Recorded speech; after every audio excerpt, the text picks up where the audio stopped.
It feels like I've gone back in the past at least 12 years, because that's what this saddle, that's what this dash reminds me of.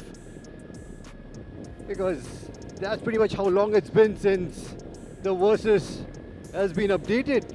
It's pretty much the same motorcycle. I mean, we're still talking halogen bulbs. We're talking absolutely no electronics other than dual channel ABS. The same motor, the same design. So that begs the question, why exactly are we here still reviewing this motorcycle? That's because I reviewed the Ninja 300 2 years ago after almost 10 years, and it left a lasting impression on us, especially as a sports tourer. And here's the funny part, the bike is not even a proper sports tourer.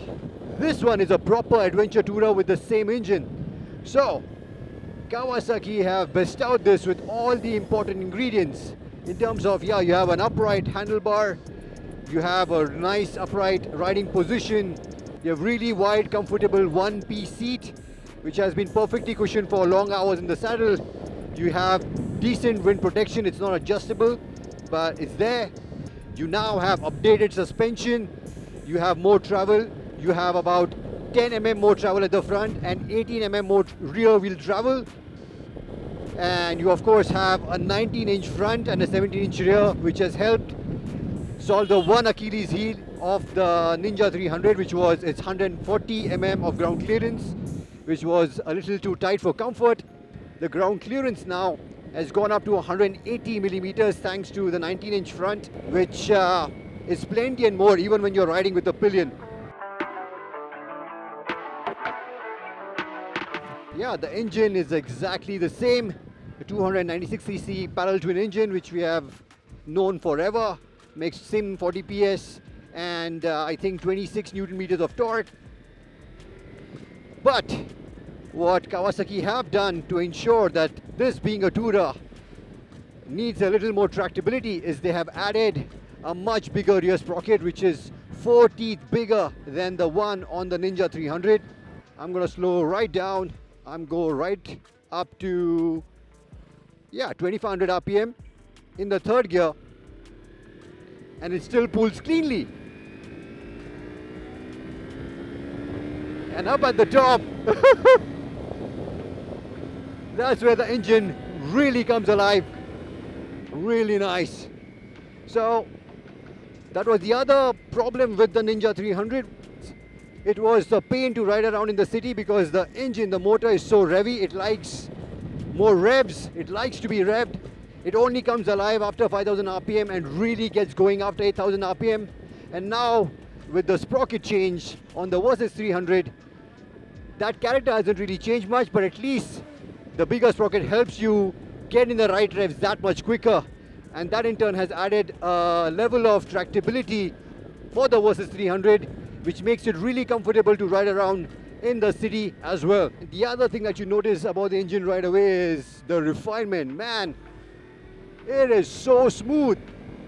Yeah, you have a small tinge which comes in around 8000 RPM, and you can really feel the foot pegs getting buzzy around 10,000 RPM, but that's only 1000 RPMs from where it makes its peak power.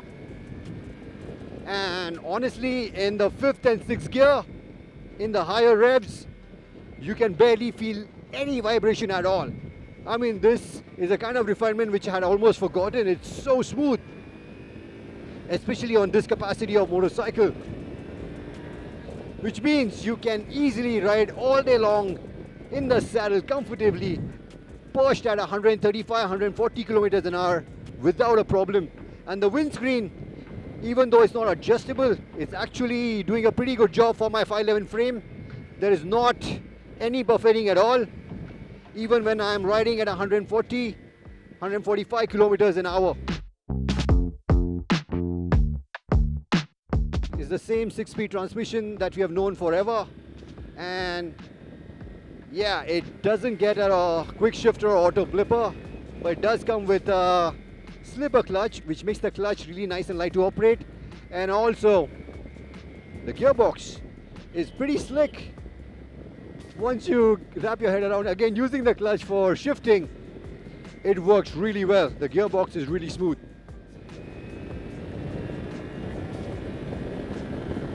Here we go. Love the way this engine spools up. Yeah. The brakes can be a little more powerful, but I think more than the brakes, it's the tires.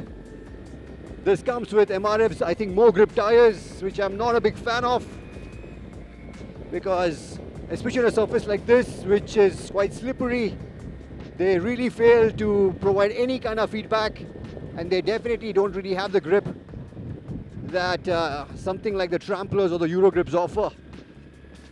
So this can definitely do with better tires, and that brings us to the updated suspension with more of its travel and slightly different damping tuning. This is definitely a lot more plush compared to the Ninja 300. Just soaks up all the bumps, providing you with a really planted, plush ride quality even on the worst of roads.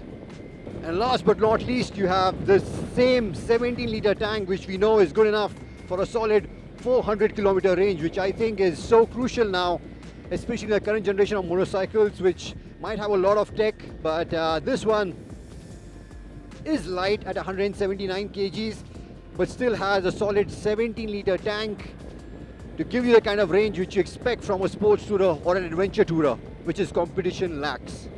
So yeah, as a adventure touring motorcycle, the Versys 300 is still throwing quite a few surprises.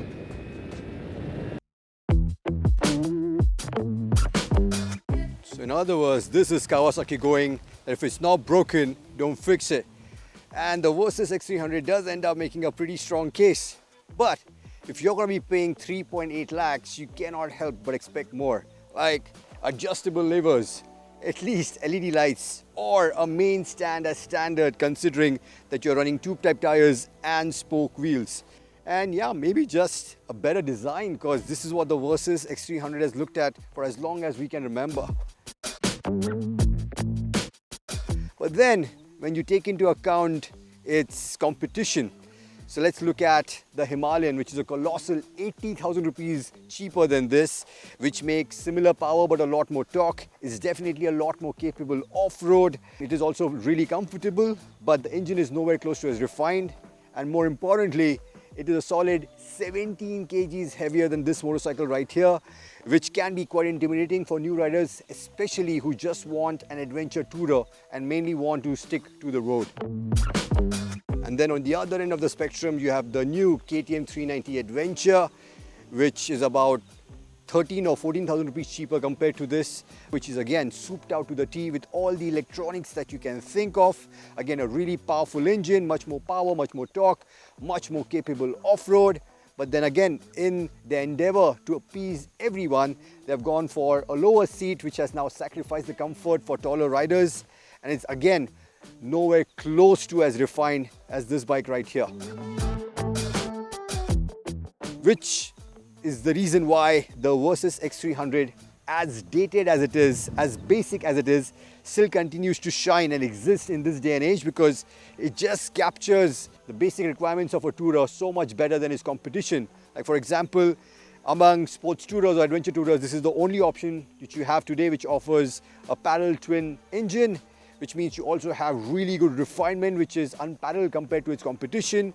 Really good comfort thanks to the seat and the revised ergonomics. The windscreen, though not adjustable, still works really well for my height. You have enough and more ground clearance now. You have really good plush ride quality because of the suspension, the way it's been tuned, and the travel that you have. And so yeah, holistically, as an overall sports touring or adventure touring machine, it still has so many things going for it to make a case for itself if you can afford it.